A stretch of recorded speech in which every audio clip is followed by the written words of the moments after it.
माझं म्हणणं असं आहे की बिनपुडाचे आरोप कुणालाही करता येतात. आम्ही म्हणत होतो ना धनंजय मुंडे साहेब याच्यात आहेत, आणखी धनंजय मुंडे साहेबाचं नाव चौकशी आलं नाही कुठं.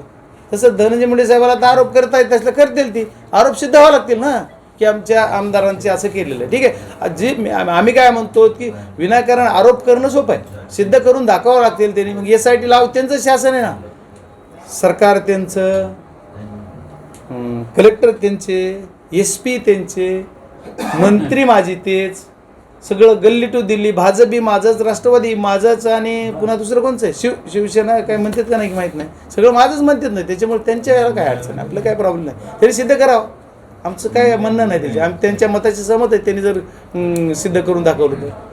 पीडित कुटुंबाची तुम्ही भेट घेणार आहात का? SP सोबत काही चर्चा? SP सोबत मी आत्ताही चर्चा केली. त्याच्यामुळे या सर्व कुटुंबाला न्याय मिळण्यासाठी मी प्रयत्न करणार आहे की न्याय मिळाला पाहिजे. पीडित कुटुंब ही कुटुंब आहे, शिवाय आई वडिलांना त्या काय वाटत असेल ह्याची सुद्धा आपण सर्वांनी दखल घेतली, लोकप्रतिनिधी म्हणून त्याची दखल घेतलेली आहे. आणि मी पहिला बीड जिल्ह्यातला एक खासदार आमदारापैकी माणूस आहे की पहिली प्रतिक्रिया बजरंग सोनवणे दिली, ह्यांनी सुद्धा नंतर 4 दिवसानंतर दिली, पण मी पहिली दुसऱ्या दिवशी का सेम डेलाच दिली, सकाळी. दुसऱ्या दिवशी नाही, रात्री प्रकार घडला, दुसऱ्या दिवशी सकाळी मी ज्यावेळेस बीडमध्ये आलो, बीडमध्ये येऊन संतोषी माता टाकीवर मी स्वतः जी मला बाईट दिली त्या बाईटमध्ये मी दिली, त्याची लिंक मी सगळ्याला शेअर पण केली परत पुन्हा.